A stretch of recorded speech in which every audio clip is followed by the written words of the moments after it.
silahkan ditanyakan ke Mahkamah Konstitusi. Jangan saya yang berkomentar.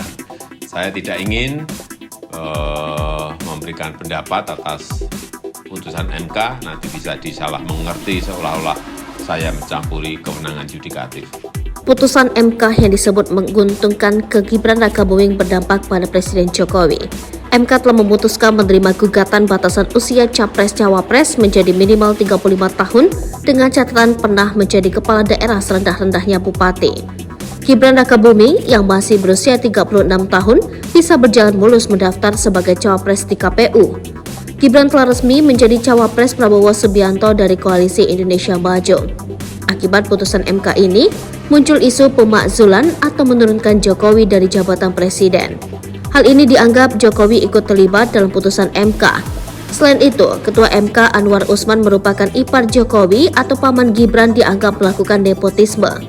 Anwar Usman juga tengah diperiksa Majelis Kehormatan Mahkamah Konstitusi. Jika ditemukan adanya pelanggaran etika, Ketua MK Anwar Usman yang merupakan adik ipar Jokowi bisa diberhentikan tidak dengan hormat.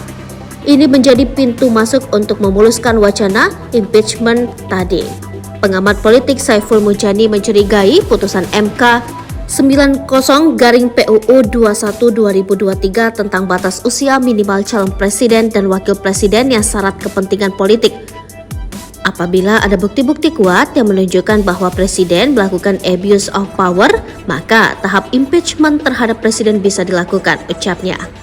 Menurut Saiful, segala huru-hara politik saat ini bersumber dari sikap dan keputusan Presiden Jokowi yang tidak netral, tegak lurus pada konstitusi dan proses hukum di Indonesia.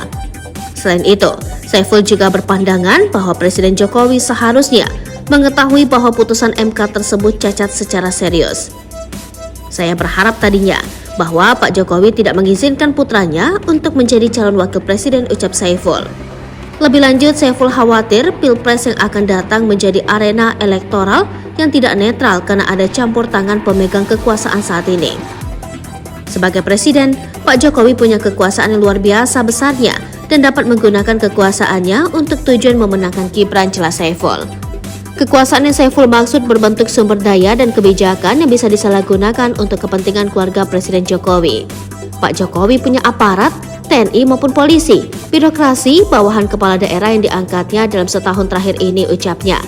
Semuanya itu bisa menjadi resource yang bisa dimobilisasi untuk kepentingan politik keluarga, imbas Saiful.